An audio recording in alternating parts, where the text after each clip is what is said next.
I always love learning about different cultures and I suppose their approaches to modest fashion. I didn't know there was all of that stuff in Egypt. I know. Modest fashion.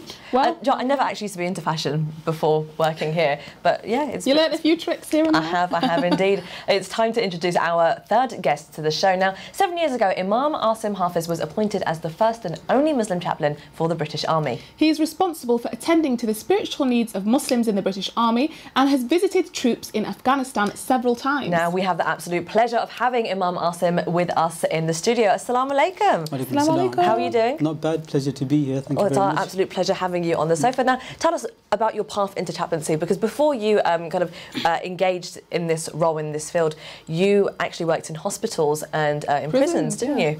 That's right. Yes. I started off after I sort of qualified as an imam to working in mosques around East London. But one thing that really interested me was those people who weren't accessing the mosques. So, in a sense, I was quite literally preaching to the converted, because you were preaching to the people who were coming to the mosque. What about those people who weren't accessing the mosque?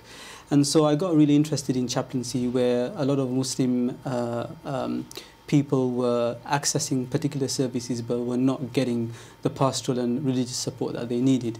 So I started off working part-time in a few hospitals, and from there I moved on to the prison service, and then ultimately ended up where I am today. So, gosh, what made you decide to go into the British Army as a chaplain?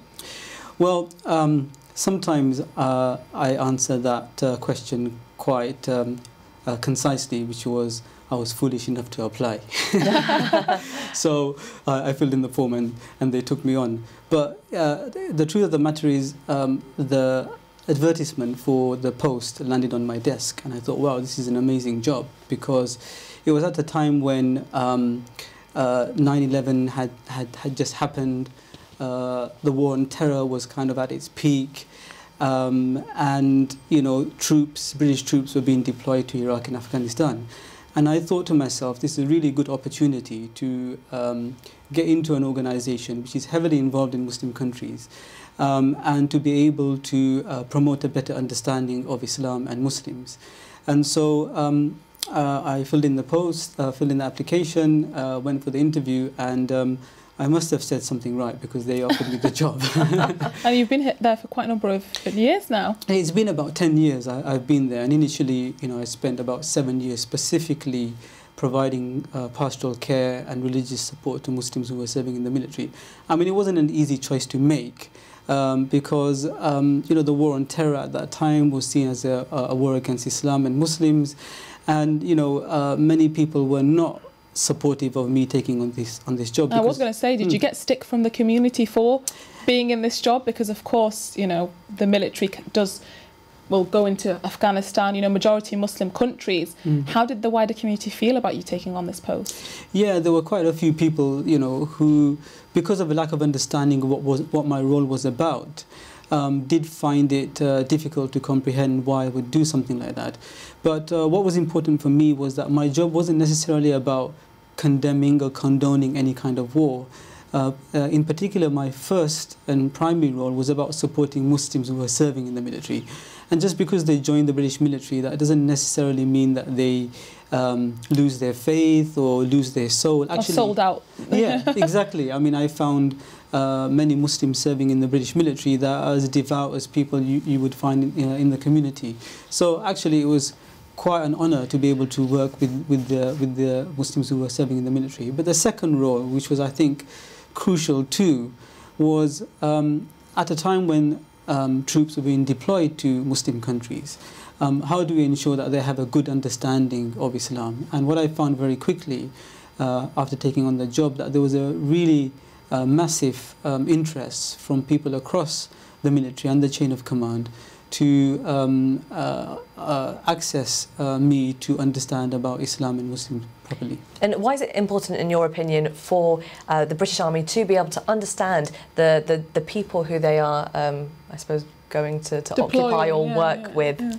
Yeah, I mean that's also that's really important question, because people tend to feel that when the British military deploys to different parts of the world, they deploy with the aim of fighting a religion or fighting a culture or fighting a particular type of people.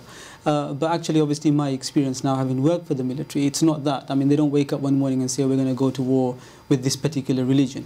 So obviously, they end up in places where the faith just happens to be Muslim, not necessarily because they've gone after Muslims, if that makes sense. And there's a lot of big misperception about that. But when they are going to places where the predominant religion is going to be Islam, then they must have a good understanding.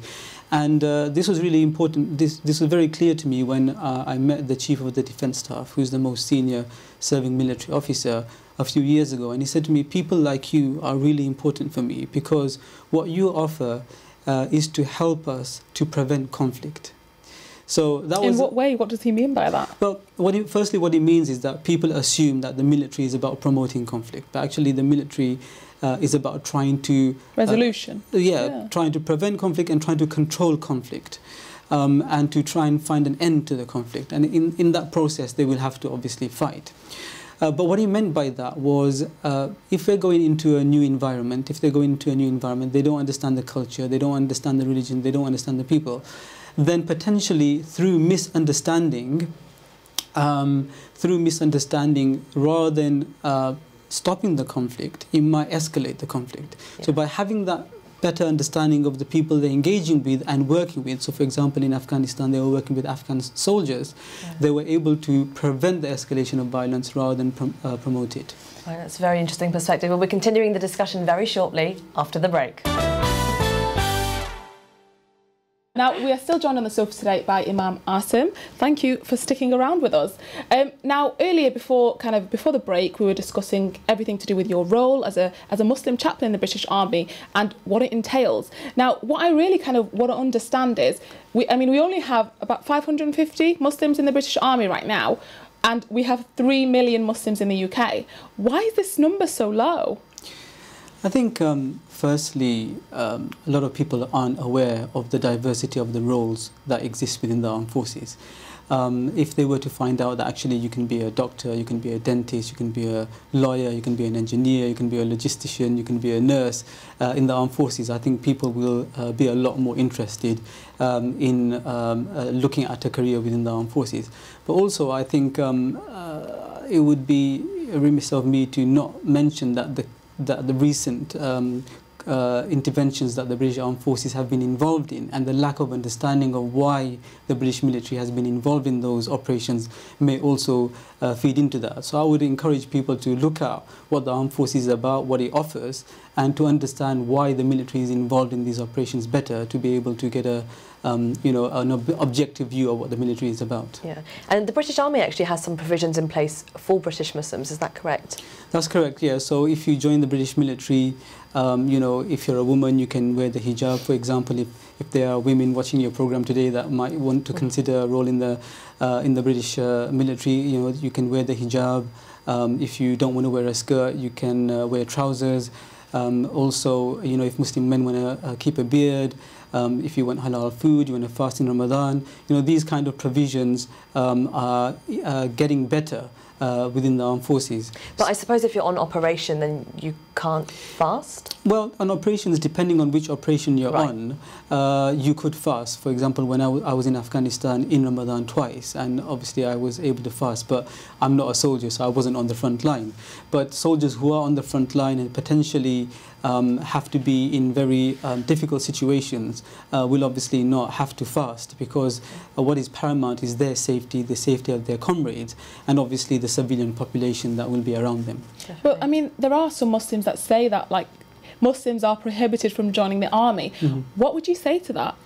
Well, I would say that that's absolutely incorrect, because if you look at what the British military is about, it's about defending the UK population and defending the UK's interests at home and abroad. So if the military is about defending our country and defending our fellow citizens, regardless of their faith, then actually there is nothing more noble to do than to defend your fellow citizens. And I think Islam is absolutely compatible with that. It's absolutely, the values of Islam absolutely feed into that. And when we look at the values with which the military deploys, we find that actually they deploy with values which are identical with Islam's values: courage, discipline, respect, integrity, loyalty, selfless commitment.